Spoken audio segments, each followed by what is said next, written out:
Support for WAPJ Torrington Community Radio comes from Salt 2.0, burritos, bowls, and wraps for dine-in or takeout, 84 Main Street, or on the web at salt20togo.com. Fuel Cell Energy in Torrington is hiring for 3 shifts. Information at fuelcellenergy.com.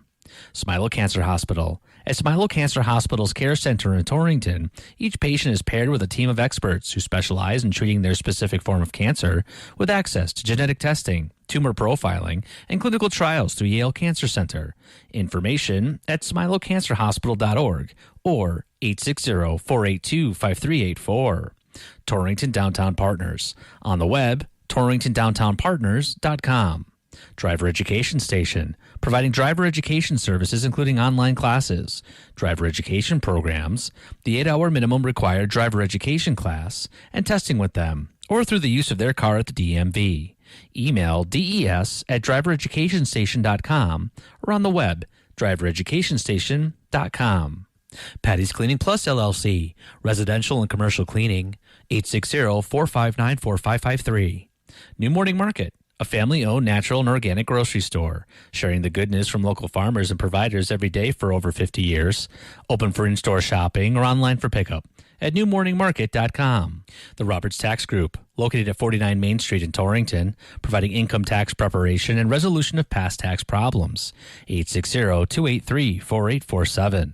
The UPS Store, located at 264 Main Street here in Torrington, offering printing, shipping, shredding, mailbox, and notary services. 860-618-2959. TDI, Torrington Distributors Incorporated, proud to support WAPJ. And Torrington Savings Bank, with 7 area locations, torringtonsavings.com. You're listening to WAPJ Torrington. With Brad Field's forecast for the Torrington Community Radio listening area, I'm Sam Russell. It'll be partly cloudy and blustery tonight with a chance of rain or snow showers and a low down to 25. Tuesday will be mostly sunny with a high about 41. Wednesday should be cloudy with a chance of snow in the afternoon and a high about 34. And the outlook for Thursday, expect rain and snow showers throughout the day and a high about 40. The weather is underwritten by Movement Mortgage. Loan officer Mark Hill can be reached at 860-801-1514 or via email mark.hill@movement.com. Mark Hill, NMLS number 1070738. Movement Mortgage, LLC, supports equal housing opportunity. NMLS number 39179. For licensing information, nmlsconsumeraccess.org.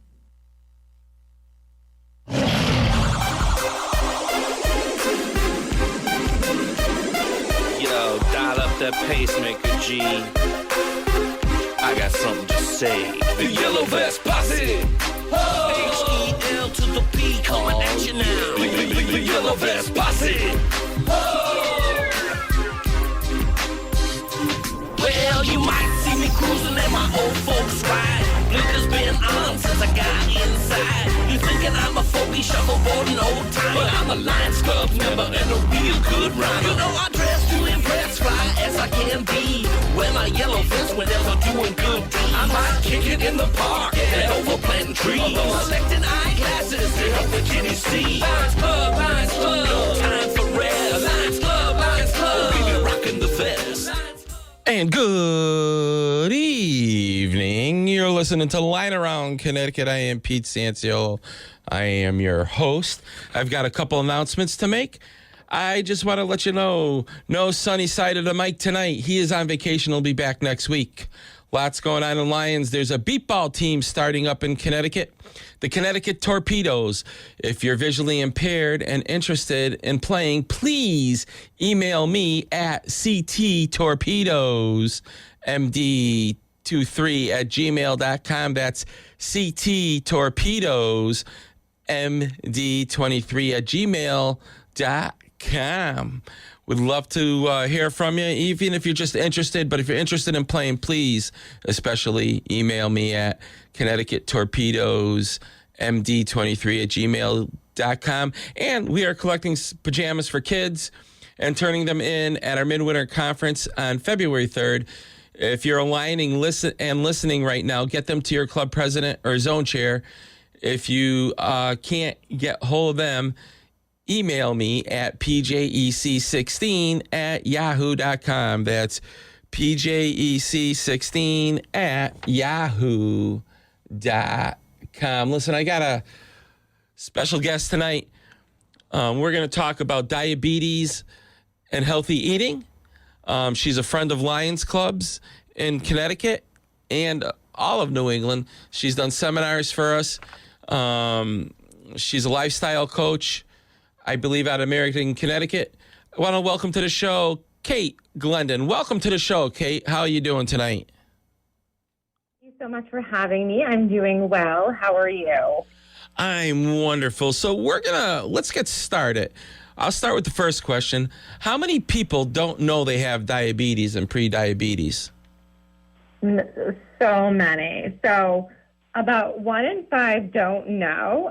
Diabetes happens to be the 7th leading cause of death in the United States. So it's very undiagnosed. Most people are walking around with pre-diabetes. And then when they find out they're type 2, it's many years later. Now, when you say they're walking around and don't know it, how would you find out? So the most common way to find out if you have type 2 diabetes is that your doctor performs an A1C blood test, which tells you your average amount of glucose and sugar in the past 3 months. And so if you're not going for blood work or your doctor's not looking at your insulin levels, then you may not be knowing that you are at risk. So usually individuals who are at risk for type 2 or, have a more inactive lifestyle are over 40 and tend to already have some extra weight on them. And so their BMI is higher than the average person, which puts them at risk.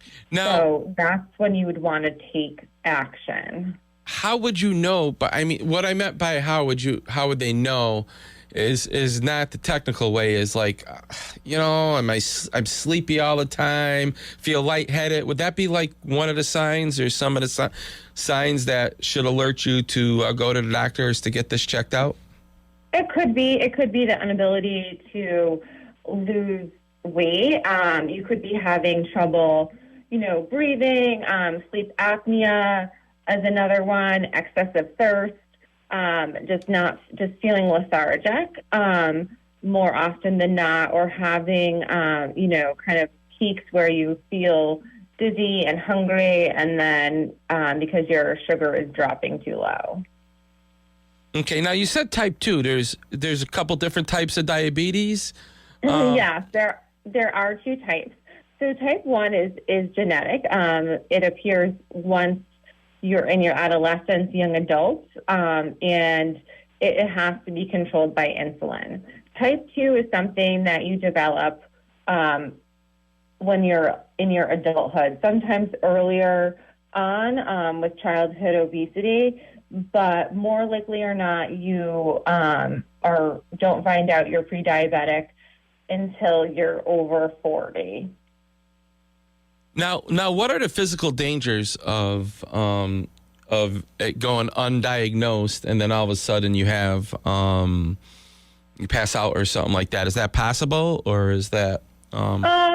It's more or less that you are aggravated by normal lifestyle. So it's more of being out of breath, putting your heart at risk, such as, because you're weighing so much. You're affecting your eyes, increase your risk of stroke. You may even have trouble with your kidneys. We see people passing out and being dizzy and lightheaded when they have lower blood sugars. So if you're not managing your insulin well, sometimes you tend to see that. Okay, because I remember a long time ago, I was down at Foxwoods, and somebody passed out right there, and the person next to him said, "Oh, he's got diabetes. He's got low blood sugar. He needs some sugar," and everyone came right. I mean, there was an instant response. Otherwise, but I had to stop the person next to him getting him a hard candy, because the guy was going to give him a hard candy. And yeah, sugar does help, but You don't want somebody who has no control of their muscles to ingest a hard candy because they can choke. Yeah. Yes, absolutely. And that you see more in type 1 diabetes. I know that because I've researched so much about it since it is, I do have a brother with type 1 diabetes, and you do see that a lot when your sugar dips too low. So orange juice, the quicker that you can get into your system. Orange juice. And if you don't have orange juice available, but yet you have pancake syrup or something like that, is that a quick fix? Is that, until you can get doctors there, yeah. Yeah. We do that. Sometimes people they're at home and they have frosting. They have glucose tabs you can put in, but you really want to, wait for the EMT to get there as soon as possible. Soda is fine because at that point, the doctors will take care of the rest once they get to a first responder or hospital. Okay, yeah. Only because that happened to me, I wanted to bring that up. Now, you're talking. We said this is going to be about healthy eating, too, which is a big part of controlling your diabetes. Now, how do you make a good meal plan? So a good meal plan really consists of 3 things: fats, proteins, and carbs. So you want to make sure that you have that at each of your meals. And what does that mean is that you have a healthy fat such as an avocado, peanut butter, good oils, healthy nuts, hummus, and then the other part would be a great complex carb. A complex carb is something where it releases and keeps your sugar levels stable over time, such as like brown rice, a sweet potato. And protein, you want to think of a lean protein such as chicken, a healthy fish, lean beef, and you want to be making sure that you're using your serving sizes. So most people have what we call serving size guides by just using their hands. So the palm of your hand, is about 3 ounces, and you want to have at least 3 ounces of protein at your meal. And if you think of the size of a fruit, it should fit in the palm of your hand. So those are some good guides for people to have. Other guides are like if you think of dice that you would play in a card game, 4 dice is 1 ounce of cheese. So if you're cutting up cheese, just cut them up like dice. There's also peanut butter is something that is 2 tablespoons for a serving. So thinking about a ping pong ball, or you want a half a cup of pasta, a tennis ball, or a cup of a kind of casserole, a baseball. So things like that. The average food is grown in size, and when you go to restaurants, it's even bigger. So when you get a baked potato, it should be the size of a computer mouse. Most times, it's a lot bigger, and so that's why when you're living your life and you're going out, you need to be able to make healthy choices. So using your hands and shapes like that help you what we call portion control, and that is a huge part of eating healthy. And I'm going to stop you right there for a quick second, like I talked about, because it's already 9:15, and that means it's time for me to do my due diligence, which the FCC requires. You're listening to WAPJ Torrington. I'm Pete Cianciolo, your host of Lying Around Connecticut, and we have Kate Glendon talking about diabetes and healthy eating. Kate, you want to just recap what we talked about, and then we'll go pick right back up where you just left off, if you don't mind? Absolutely. So we were just getting back on track about how to eat healthy. We went a little bit over about the risk of being pre-diabetic and being type 2 diabetic. And when we talk about healthy eating, these are all things that you can do to reduce your risk for becoming type 2 diabetes or starting to get off the medication. So we're just now about talking about the healthy plate. And the average healthy plate should be filled, if you think about a plate, hold it in front of you, half should be fruits and vegetables, and the other half of the plate should be a quarter of grains or starchy foods, and then the other quarter is protein. So you want to have that at every meal. Now, you're not going to eat, this at every meal. Sometimes you're just having a light snack. So you would want to do a complete meal. So you'd want to do an apple with a piece of cheese, or 10 or 12 almonds, or maybe some vegetables and 2 tablespoons of hummus, just to kind of get, have those snacks if you need it before lunch or after dinner. I always recommend a bridge snack to get you from lunch to dinner so that you do not overeat at night. And breakfast, whatever time you eat breakfast, as long as you're eating something, that's most important. And we also want to make sure we're having some fiber in our diet, because fiber is so good for preventing diabetes and eating well, because it helps control and monitor your blood sugar levels. Now, I've heard that this, I didn't warn you about this question because I was thinking about it on the right in, but it has to do with carbs. Now, I know you have good carbs, bad carbs, but when's the best time to eat carbs? I always was told it's good to have more carbs at breakfast than it is at dinner, or does it matter, breakfast and lunch? But definitely dinner, you reduce the amount of carbs that you have? So, there's a saying that's like, eat like a king for breakfast, eat like, and then and go smaller and smaller throughout the day. But really, it's about a person's lifestyle. So, looking at their day and figuring out when they might need a larger meal, maybe that's in the morning to get them through. The great thing about our body is it just knows fuel and calories. So it doesn't know really, when you're having these carbs. But we always want to have a complex carb at night to get us through our fasting period, which is when you sleep till when you wake. And having carbs around, after workouts or before are always helpful for having, something in your body to fuel you.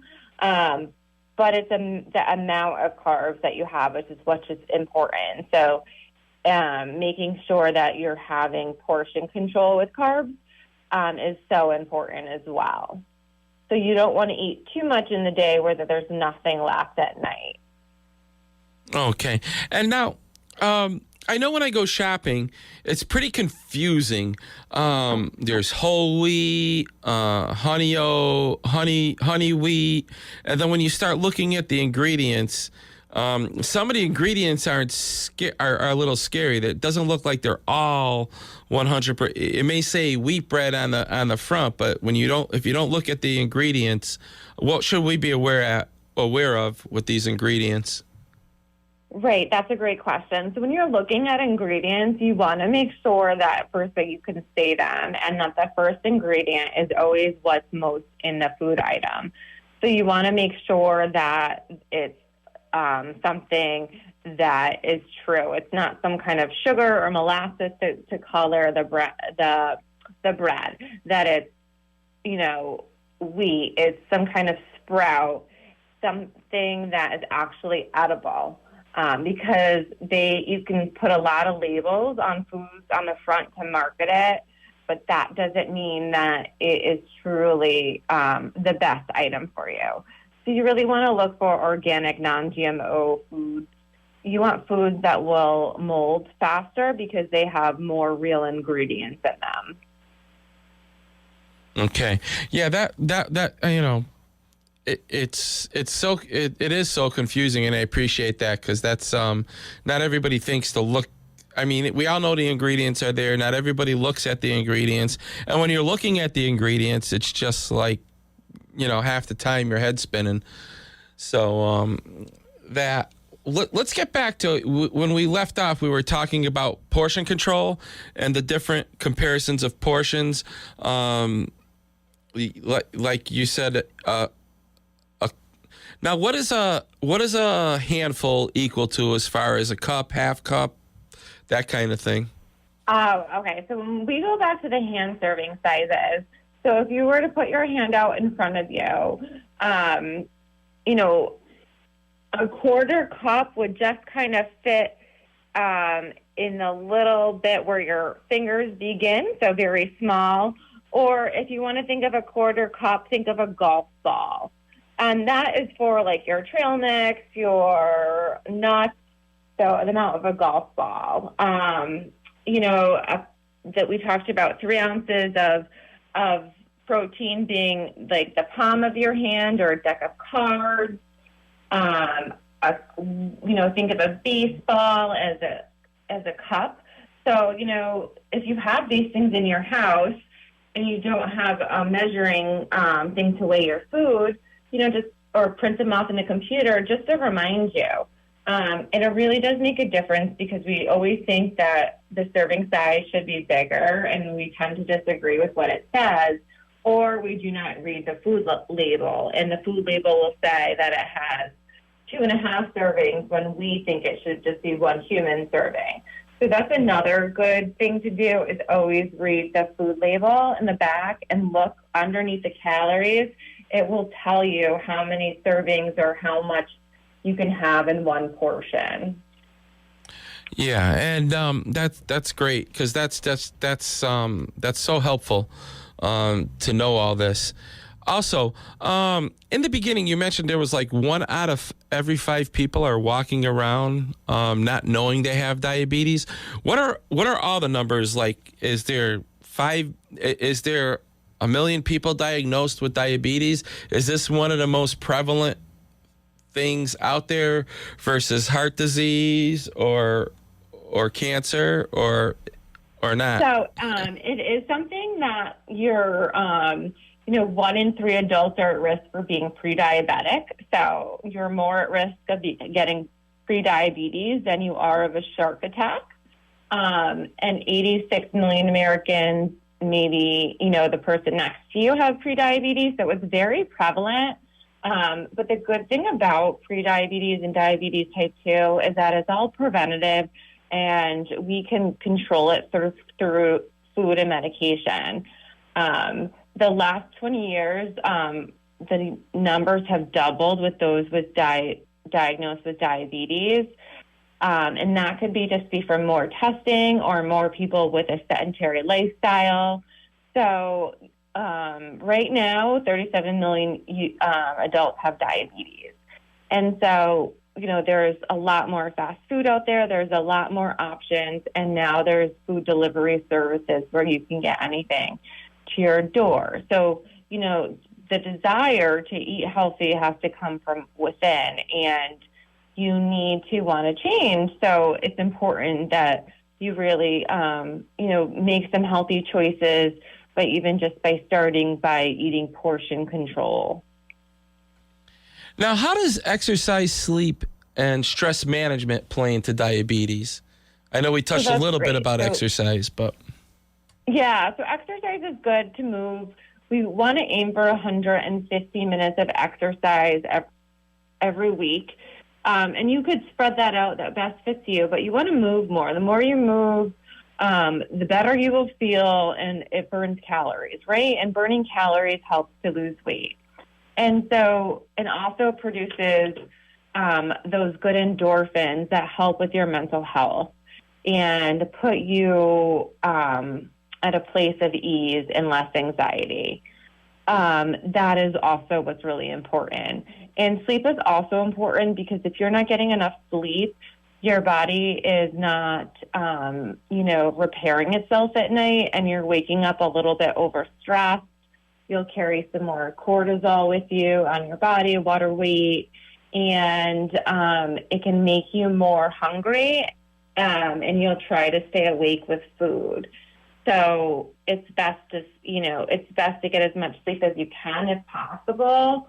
And to do that, one of the things we suggest is, not working out or eating 3 hours before you go to bed so that your body can kind of slow down for the night. Okay, so 3 hours 3 hours before you go to bed, you should stop eating for the night, and also drinking anything either, right? Correct? Yeah, because that will help you sleep better so you don't wake up in the middle of the night. Yeah. And now stress messes with your body in many ways. I mean, I know it affects your heart, and like you said, the less stress you feel, the better off you are. Now, what is that? Does that like mess with your blood levels and bounce them around if you're all stressed out too, or? Absolutely, yes, because it will spike your sugar levels if you're stressed out, or your blood pressure's up. And if you don't move as much, you can have elevated levels, and sometimes certain medications do that. So that's why exercise is really important, and it also helps you, stay mobile and stay active, so that you're not getting, you're moving and jointing up your body, so that your arthritis isn't hurting, so that you're not having those aches and pains that you think you would have if you started exercising. It actually reduces those, and exercise helps you sleep better. Okay, yeah, it does tire you out, but it puts you in a relaxed state when you exercise regularly. And you said earlier about 115 minutes per week is enough exercise to keep you healthy and keep everything level.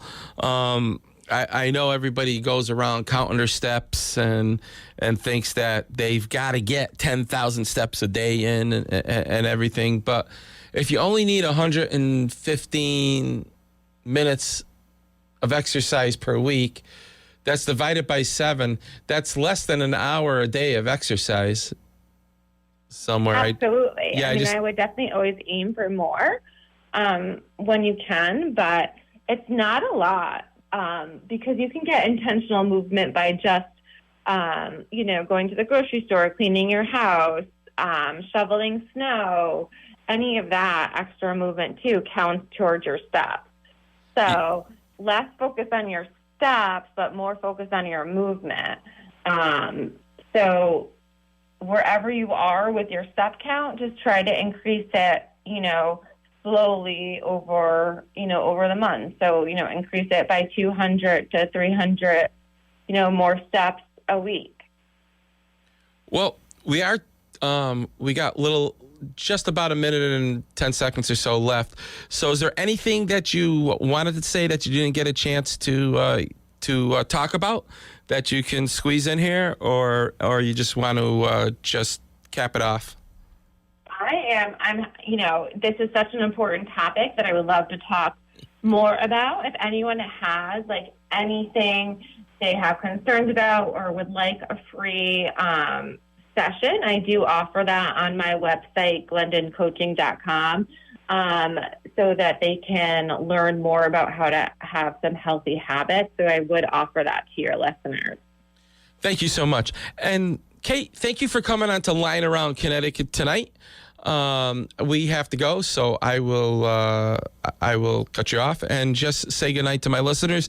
And listen, if you have any questions, just contact me at pjec16@yahoo.com. That's pjec16@yahoo.com. And you can ask me any questions. I can direct you to Kate's website, or also about what we talked about